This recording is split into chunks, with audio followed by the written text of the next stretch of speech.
Hi guys, Chox here, and welcome back to my channel. For today's video, we are going to do a July, Friday the 13th update of the fairy garden.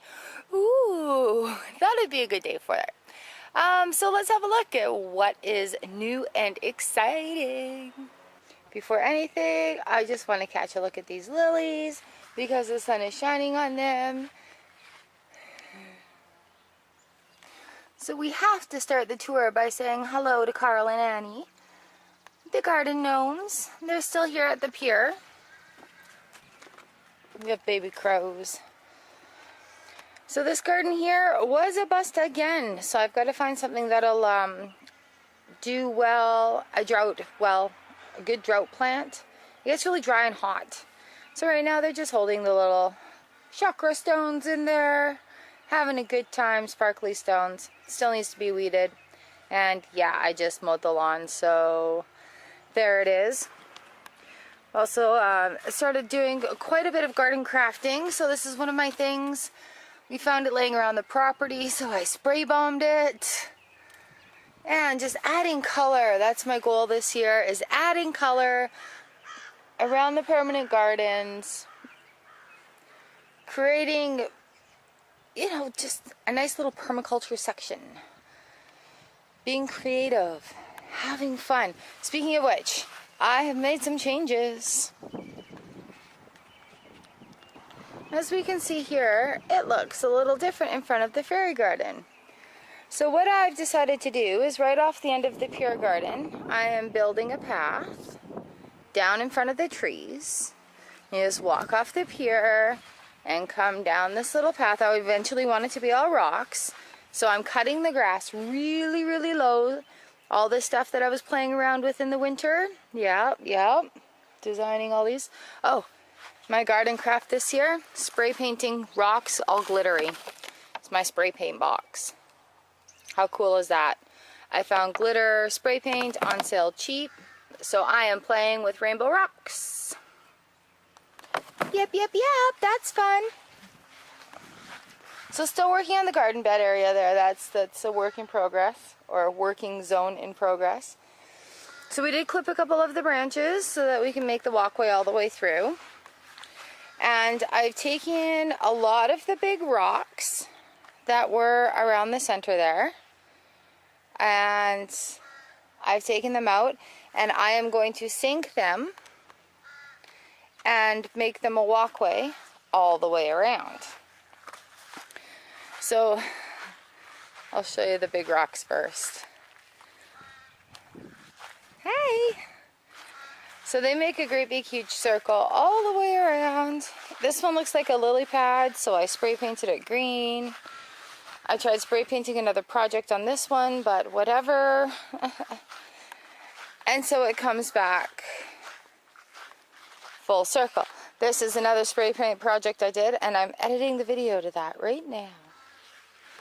So also, being able to walk around there, I'm going to do a path so we can walk around the inside of it, so that it comes up and jets sort of in. So I'm working on making this symmetrical, so I've got like 3 slats over there with things growing in them and color coded, and I'm going to add other slats over here. So let's start at the entrance, and we'll just look from the outside in at this point. I did hang a hummingbird feeder, and it is being used quite well. This is the end of my first batch of hummingbird syrup. The only thing is that it draws so many ants in down there. Ants creep me out. Yeah, that whole place there is crawling with ants because of the sugar drip. So I'm going to clean out this columbine and at the end of the season, but I want to leave some of the seeds because the birds were eating them last winter. So there we go, and I have to set up a couple of planters in around here so I can play with where I want things to be more on a permanent basis.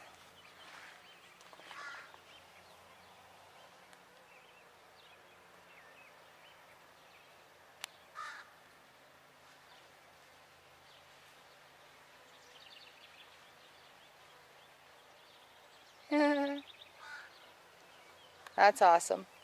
So the lily garden bloomed and it looks so beautiful. Oh, I've got a box of basil.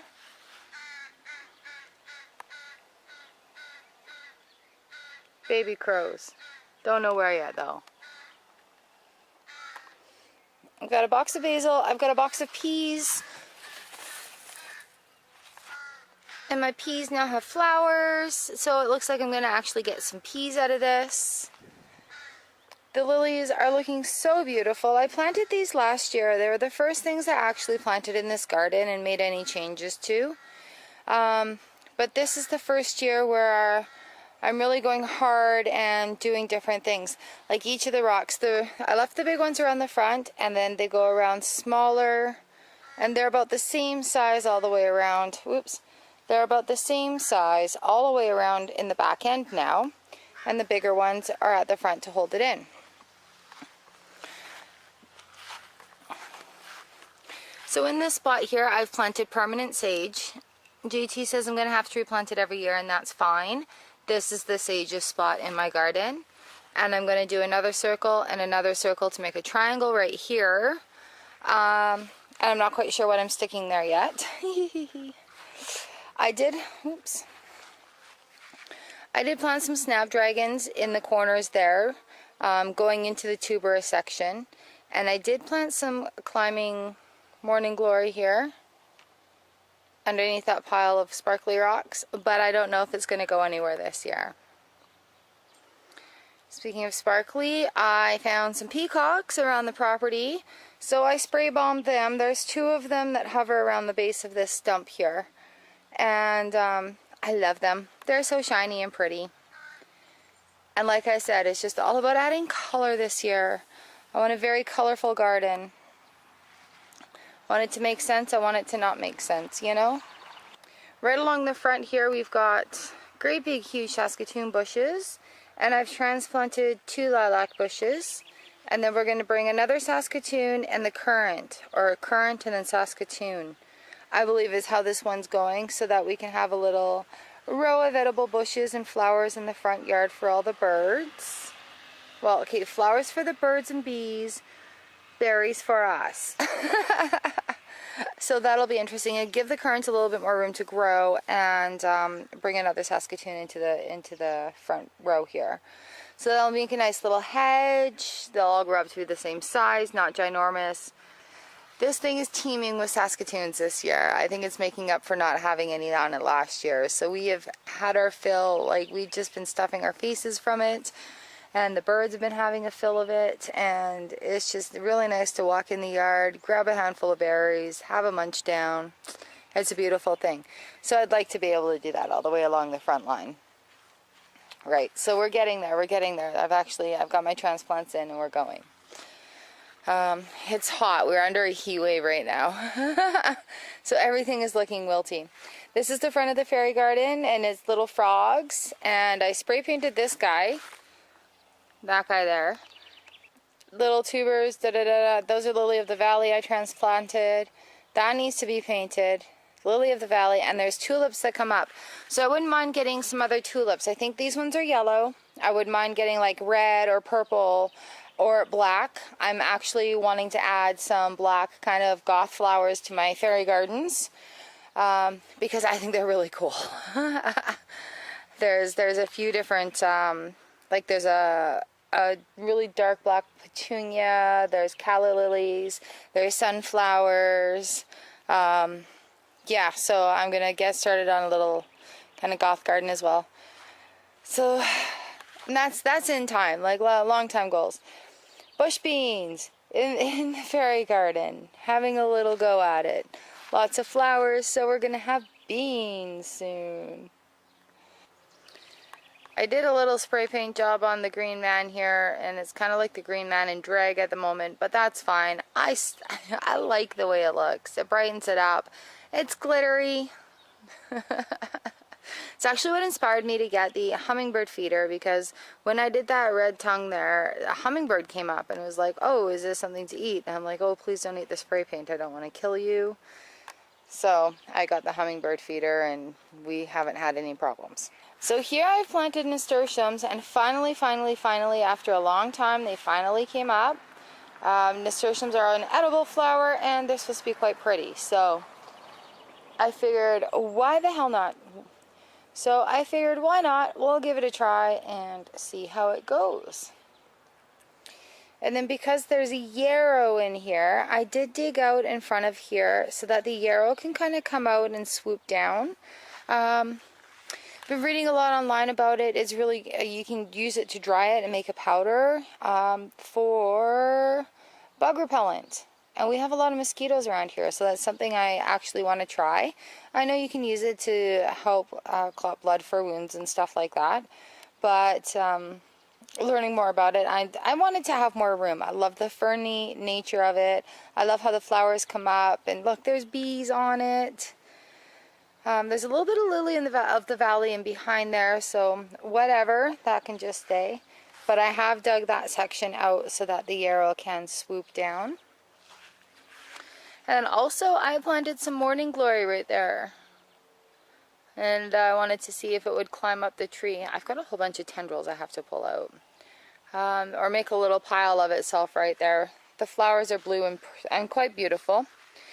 They're not edible, don't eat them, they're poison. So I've dug up here and I have planted some echinacea. And they're the really tall, big, huge purple flowers with spiky heads. And I saved them to make teas out of to help fight off colds and flu in that season.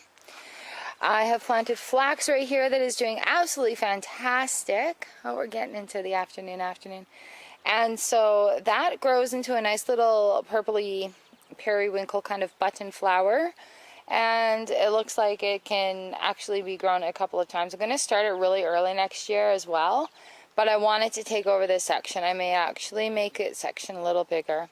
And then I want to put stones so that we can get into the middle of the garden in between these side gardens. So the grass will be all gone. It's okay, don't panic. We're still going to have greenery providing oxygen and doing its job. We're just going to have it in a controlled way that doesn't use a lot of water. Okay, my goals. So in this one here, I've planted some chamomile because I love chamomile tea, but because I've grown it for so many years, I'm very kind of fussy about the chamomile that I'm drinking.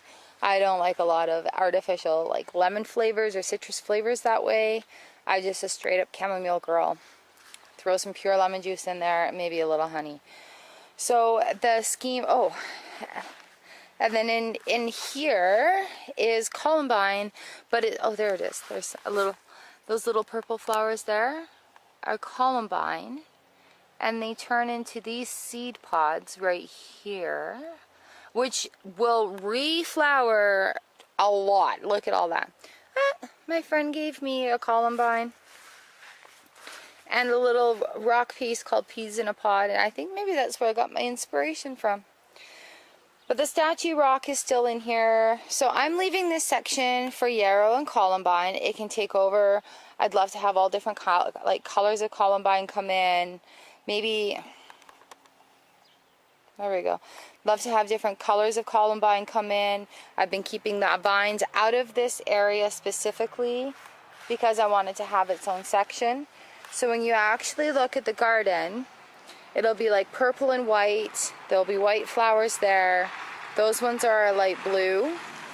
And then the white and the purple continue, and those will be a purpley pink. And then I want lavender up there and a couple of other plants. So engaging the plant circle, I want it very colorful. Although this is kind of stuck to a little theme, it's because of what I had on hand.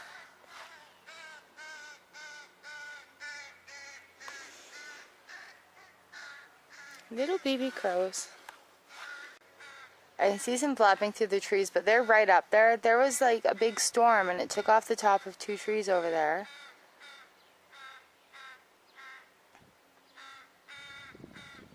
And that's where the crows are. I guess that's why they call it the crow's nest.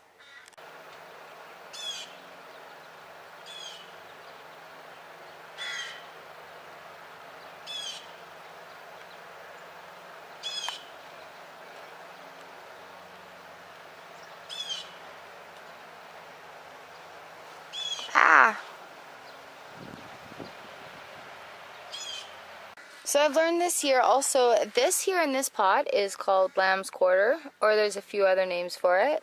A lovely lady brought it to me to sample and have a taste of, and I like it. It's like spinach. It's like yard spinach. So I'm getting some seeds so I can actually intentionally plant it in a section, whether it be here or in the back onion garden, so that we can add that to our greens mix for salads.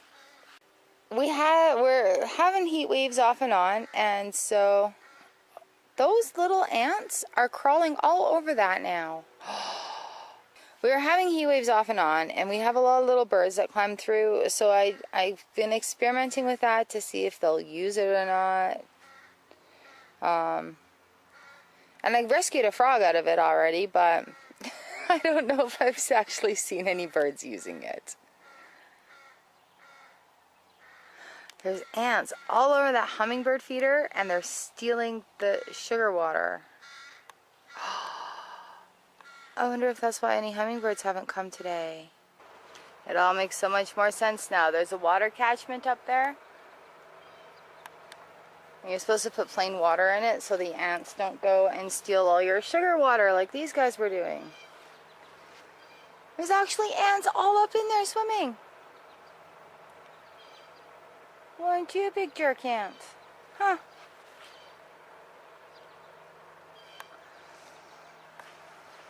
Ants creep me out. So here we are, just another little garden craft I was doing. I spray painted keys.